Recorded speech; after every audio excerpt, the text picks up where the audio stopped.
Hello everyone, this side doctor S K. Singh. और NEET UG 2024 के final verdict के पहले पहले जो फाइनल वर्डिक्ट आने वाला है सुप्रीम कोर्ट के द्वारा, जज के द्वारा, उसके पहले पहले बहुत सारे ऐसे इंडिकेशन है जो रीनीट को कहीं ना कहीं कुछ हद तक रोकने का प्रयास किया जा रहा है। अब ये देखिए, there is a no indication of any malpractice in NEET 2024 exam. इन्होंने कहा है कि कोई भी इतना बड़ा मास लेवल पे माल प्रैक्टिस नहीं हुआ है, यानी मास लेवल पे नीट एग्जाम लीक नहीं हुआ है। The centre submitted the data analysis report conducted by the IIT Madras before the Supreme Court ahead to the hearing on July 11, यानी आज के दिन में हियरिंग के पहले, हियरिंग ऑलमोस्ट 12:30 या 2 बजे के आसपास होगी, बट हियरिंग के पहले पहले गवर्नमेंट ने IIT मद्रास से डाटा एनालिसिस पे काम करवाया और IIT मद्रास ने कहा है कि पूरे मास लेवल पे नीट का पेपर नहीं लीक हुआ है। कुछ ही जगहों पे पेपर लीक हुआ है। पेपर लीक तो हुआ है, इतना तो तय है। इवन द CBI ने भी यही माना है कि पेपर तो लीक हुआ है, बट पूरे मास लेवल पे लीक नहीं हुआ है। आइए इस डाटा एनालिसिस को देखते हैं और पूरे IIT मद्रास ने इस डाटा को सबमिट किया है ना। अब पढ़िए जरा, ये 10 जुलाई का है। The marks distribution follow by the bell shape curve.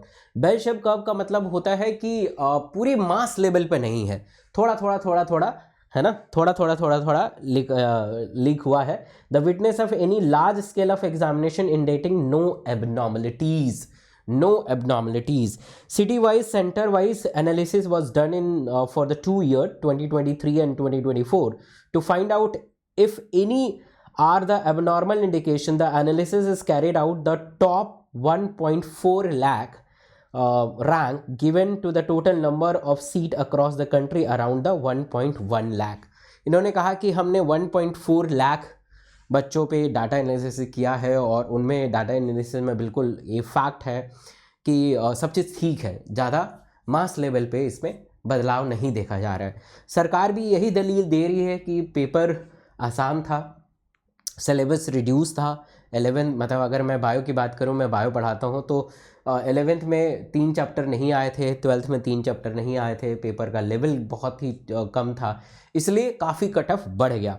The analysis is granular enough to indicate any abnormalities, has a large number of student gotten the high rank, that is top 5 due to the malpractice of if any student in particular exam center or city will be benefited। ये कह रहे हैं कि मतलब पूरे मास level पे, पूरे country level पे इतना बड़ा चीज़ नहीं देखा गया है। कुछ ही सेंटर पे अगर मतलब कोई बच्चे अगर लेके आ रहे हैं तो वो सिर्फ 5% ही हो सकते हैं, ऐसा अनुमान लगाया जा रहा है। The analysis so there is neither any indication of malpractices और nor localized set of candidate being be benefited leading to the abnormal score। ये abnormal score पे भी बात चल रही है कि जो ये स्कोर हुआ है वो बिल्कुल ठीक है, कोई दिक्कत नहीं है। There is an overall increase in marks adopted by the student especially in the range 550 to 720। there is an increase in seen across the city and center and this is attributed 25% reduction in syllabus। देख रहे हैं, 25% reduction in syllabus की वजह से ही इतने high cut off जाने के chances है। In addition the candidate obtain such high marks is spread across the multiple city, multiple center and indicating very less likelihood of the malpractice. ये IIT Madras के director आप देख सकते हैं, इन्होंने किया है, क्योंकि जो पहली सुनवाई हुई थी उसमें सुप्रीम कोर्ट ने ये कहा था कि आप डाटा एनालिसिस के द्वारा ये पता लगाइए कि क्या माल प्रैक्टिस हुआ है पूरा अक्रॉस कंट्री, पूरे वाइड स्प्रेड हुआ है, ड्यूरेशन कितना था, ये सारा चीज़ सुप्रीम कोर्ट ने कहा है, तो सरकार ने इसका जवाब दिया है। इसके अलावा एक चीज़ और समझना चाहिए आपको कि अभी CBI के अभी रिसेंट न्यूज़ के द्वारा पता चल रहा है कि CBI ने भी अपना जांच जो पूरा करके बंद लिफाफे में सुप्रीम कोर्ट को हियरिंग के पहले दे दिया गया है। और ऐसा बताया जा रहा है, जैसे मैंने पता लगाया है, मेरे कुछ कलीग वहाँ पे हैं, तो ऐसा बताया जा रहा है कि उसमें 2-3 लोग मतलब फाइनल लेवल के लोग पकड़े गए हैं और CBI भी कह रहा है कि मतलब कि 2-3 सेंटर पे ही गड़बड़ी है, ज़्यादा मास लेवल पे नहीं है, ऐसा CBI कह रही है। अब इसका कंक्लूजन क्या हो सकता है? अगर मान लीजिए मास लेवल पे नीट का पेपर नहीं हुआ है लीक, तो मेरे अनुसार, हालांकि फाइनल वर्डिक्ट सुप्रीम कोर्ट का आएगा, बट मेरे अनुसार ऐसा होगा कि जिन सेंटर पे गड़बड़ी के आशंका है, जिन सेंटर पे ऐसा लगता है कि वहाँ पे प्रॉब्लम है, उन सेंटर पे फिर से दोबारा एग्ज़ाम हो सकता है। पूरे पैन इंडिया में एग्ज़ाम होना टफ है, ये सुप्रीम कोर्ट ने पहले ही बोला है।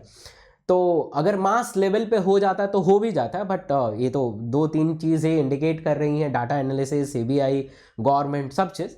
तो मुझे ऐसा लगता है कि जो जो सेंटर पे जिन सेंटर पे ऐसे घटनाएं घटी है, उन सेंटर पे फिर से दोबारा एग्ज़ाम हो जाए, जो सेम बच्चे आए थे।